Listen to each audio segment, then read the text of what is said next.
Majid, good morning. Good morning. Yes, can you hear me now? Yes, yes. Yes, great. And thank you very much for joining us. Thank you. Majid, let me start from the whole event and the whole issue that started yesterday. I want to begin No, our conversation from there. Can okay. you tell our listeners what actually transpired at Bawku yesterday that the whole country, including the president, Jubilee House, has condemned members of parliament from that enclave, that area. They have also issued statement about what is the whole issue about? Okay, the whole issue of Bawku, as we are all aware, is about the chieftaincy disputes as to who is the legitimate chief of Bawku. So you may not get to understand the issue very well if you refuse to ask the question, who is the kingmaker of Bawku and who has jurisdiction over the Bawku traditional area? In 1983, the National House of Chiefs ruled clearly that the Nairi has jurisdiction over the Bawku chieftains, over the Bawku traditional area in 1983. And that ruling is still there. It is at the National House of Chiefs. So that tells you that the Nairi, the overlord of Mampurugu, is the rightful kingmaker of Bawku. And anybody that is enskin or that claims to be a chief of Bawku and he is not enskin by the Nairi, then cannot claim to be the rightful or the legitimate chief of Bawku. That is the first issue that I want to put across to Ghanaians. Look, the whole of this Bawku chieftaincy issue, government handling of the issue is very poor. Why am I saying so? The issue started with the chieftaincy disputes, but we have government came out clearly from the chieftaincy minister then issued a statement recognizing one person as the chief of Bawku. Do you get that? So Yeah. that means that clearly from the onset, the government has meddled into the chieftaincy matter, which the constitution frown upon it. The government has no right to meddle in chieftaincy issues. And that was unfortunate, coming from the MPP as a party, especially a very well established and recognized lawyer like His Excellency the President Akufo-Addo. Now, subsequently, we have ministers made pronouncements to the effect that one person is the chief of Bawku. Now, the Nairi, as the kingmaker, also initiated moves to enskin, to get enskinment done. And mind you, the enskinment was not done in Bawku. It was not done in Bawku. It was done in Alergu, because that is where enskinments are done. So the enskinment is done in Alergu. So yesterday, Nairi enskinned Alhaji Seydou Abagre, a retired educationist, as the chief of Bawku. Kessben.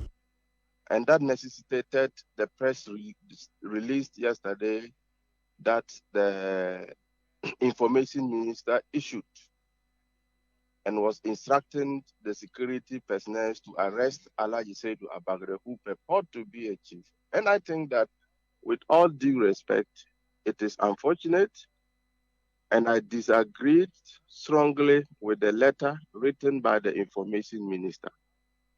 At least this is not the time to take entrenched positions.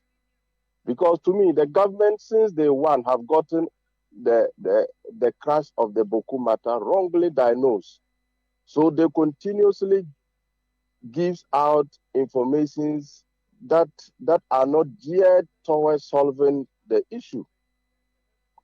So this is where we are, and I think that the statement yesterday from the information ministry was unfortunate. Majid, Yes, I don't know whether you've taken your time to go through the statement that was issued by the information minister. yes, I Uh, read it. Specifically, let's deal with the specifics now. Okay. The statement said the enskinment of the new chief for Bawku, Mm-hmm. which the name you've mentioned already, Alhaji Seydou Abagre, is a threat to national security and it could create problem to already, Boko, people have been talking. Recently, it was in the news that even government workers, medical doctors, nurses, and whoever, all the Yeah. people who are supposed to work there, they have to run for their lives. A lot of them have migrated from Bawku to other places that they think they can find safety and live comfortable life there. Now, the issue Yes. now from the government is that already there was a chief that traditional national House of Chiefs, National and Upper East Regional House of Chiefs recognize him. That is Naba Asigri Abugragu Azoka II. So even if there's other faction, I don't want to delve much into the feud between the traditional leaders. But even Yes. if the other faction thinks he's not legitimate chief, do you think, in your candid opinion, for peace to prevail at Boko, was it advisable to enskin another chief that could escalate the already problem that we are all talking about at Boko, that we want peace? You know, Boko is already a national security issue since December 2021. So if there's fire, do You get that? you put petrol in the fire? This is not a petrol that had been put on the fire. This is the Nairi has exercised his powers to enskin a chief. If the government thinks that the powers that the Nairi has exercised is wrongly exercised, the best thing the government should do is to use appropriate courtesies and not threat and security. If you use threat of arrest, now the moment the chief is arrested, it means that the government has taken a position that it will be difficult for the government to engage with the Nairi. That is the drift that I also want you to get the understanding. Now, if a Nairi has enskinned a chief and the government decided to arrest the chief and prosecute the chief, so will the government be able to lead any peace building processes as the Nairi is involved? So the government rather should find a better way. Yeah. The government rather should find a better way of seeing how to resolve this chieftaincy dispute rather than threats and the use of security. But in your candid opinion, was it a good decision to enskin a new chief? In my candid opinion, any decision that emanates from the king of Mampurgu is right and appropriate, because per his understanding of the laws, there is no any legitimate chief in Bawku. I see. Now, yes, per the understanding of the Nairi, the statement issued by the government. I'm told members of parliament in your area, the specific area we are talking about, I'm told you have about 3 or 4 MPs there, headed by Honorable Cletus Avoka. They too have issued statement, and what the members of parliament, what they are saying is that the government should make sure that the newly enskinned chief Alhaji Sedu Abagri does not carry himself as a chief. It's unfortunate, you know. As for the 6 members of parliament in the Bawku traditional area, they are biased since the conflict started. These are MPs that continuously support one faction of the tribe, and that is the Kusasis faction. Look, mind you, since the conflict started, none of the MPs have ever stepped foot to the Mampusis place to even appeal for peace or to console them when they even lose their people or sympathizers. They have never stepped foot there, but they came to Bawku on a fact-finding mission. They went to the Kusasis area and neglected Mampusis areas. So these are people that we don't even consider their opinions as sacrosanct. Maji, do you know the background? Do we know the background of this MPs you are talking about? Are they all Kusasis? Not all of them are Kusasis. Not all of them are Kusasis, but some are sympathizers of Kusasis and are even leading the Kusasis agenda. Example, someone like Cletus Avoka, who is from Zebila And you know, Zebila is distinct from Bawku Central constituency. Pusga is distinct. Binduri is distinct. Garu is distinct. All these constituencies are different from Bawku Central. But why is it that if matters pertaining to Bawku Central, all these MPs comes together to talk about the issue? Maji, It is Mahama Yarga and the Garu Timpane MP, Alal Zuga, they are the only true Kusasis. The MP for Binduri is a Busanga. The MP for Zebila, Kletus Avoka, is a Nabdam extraction. But since 1983, because he lives in Zebila, he is now an associate of a Kusasis. And they are those promoting the Kusasis agenda. An MP for Pusga is a younger woman. She's not a Kusasis.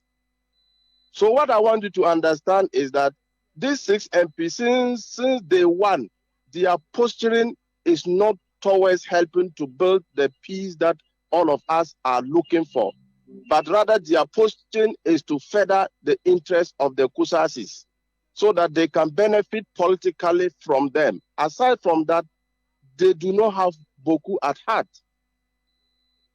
Maji, to be fair to the members of parliament, they are lawmakers that the people of the specific area we are talking about have entrusted their powers in them to take decisions on their behalf. Yes. You said the government is wrong. Now the MPs are wrong. So don't you also think that your posture, your position is also wrong, because the members of parliament, all the 6 members of parliament and the government, they cannot be wrong and you can be right. I'm telling you that since day one, the government understanding of the Bawku chieftaincy dispute, they have not diagnosed the issues very well. Because government and through even the minister of Imagine, listen to me. Even if the government has not diagnosed the issues well, the members of parliament are very closer to the people. They are always with them. They have their family these are members of parliament that are from the Kusasis attraction. Let me ask.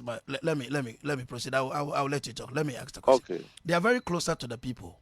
They deal Yes. directly with them. They have siblings. They have family there, and so you can't tell me here that the members of parliament does not know what is actually happening on the grounds, because they have their ears on the ground almost every day. They get proper briefing and everything that transpired over there. No, they are aware.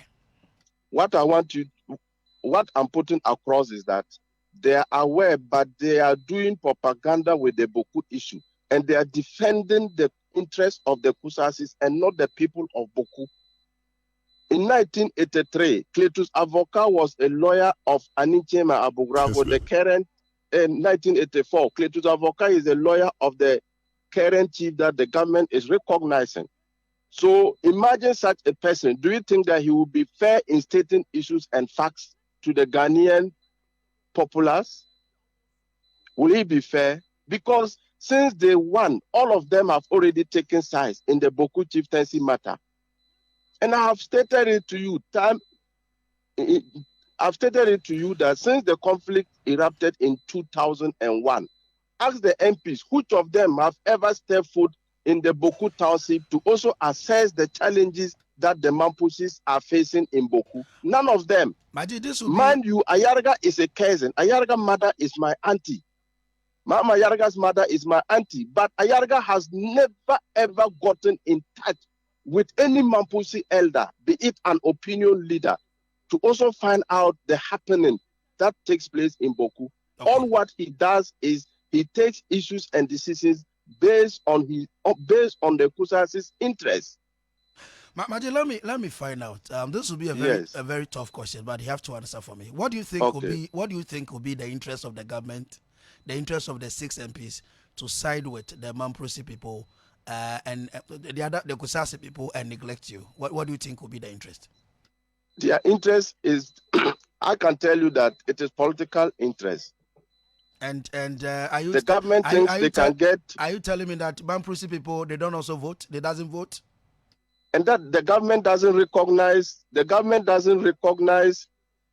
voting of the Mampusis, because if they does, the best thing the government should have done is that, okay, you've identified that the issue is a chieftaincy issue. Why is it that the government is not also putting up a committee of eminent chiefs to look deep into the chieftaincy issue? Okay. They've done that in Yendi during President Kufuor's regime when he was determined to resolve the Yendi chieftaincy dispute. President Kufuor set up an eminent committee. What is stopping the current President Akufo-Addo government to set up an eminent committee? Asante Hene is there, who is prepared to lead the processes, because there are times that he invited both factions to hear from them. Now, why is that the government cannot institute an eminent committee led by Otunfo to actually look deep into the chieftaincy issue and to come out with recommendations and the legitimate occupants of the Bawku scheme? Why is it that the government is running away from all these things? And you think that will remember first it started that there's a Supreme Court ruling that gave legitimacy to the current Bawku Naba. Now, when we brought up the facts that there was no any ruling of the Supreme Court that legitimized the current Bawku Naba, but rather it was a ruling on a motion, on a discontinuation of a motion. Now, when we brought that facts out, and they now got to realize that they had their facts wrong, now they are running now to gazetting that he is legitimately gazetted.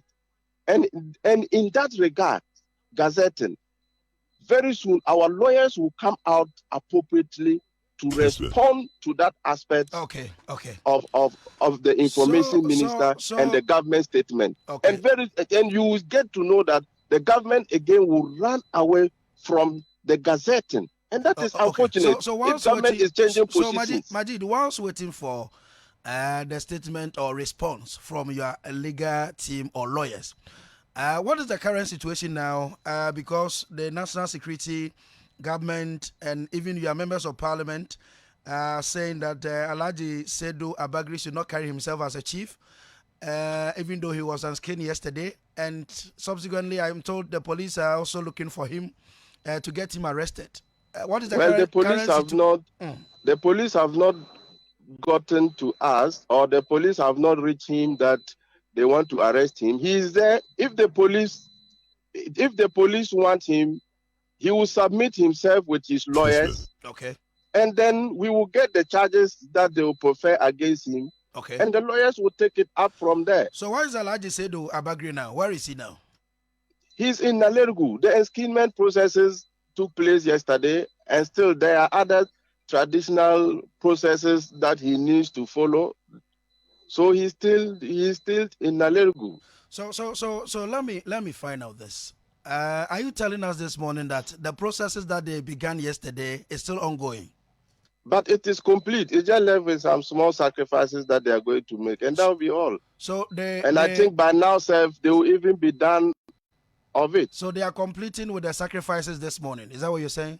I think they have already completed. Though I'm not there, but I believe by now they will complete everything.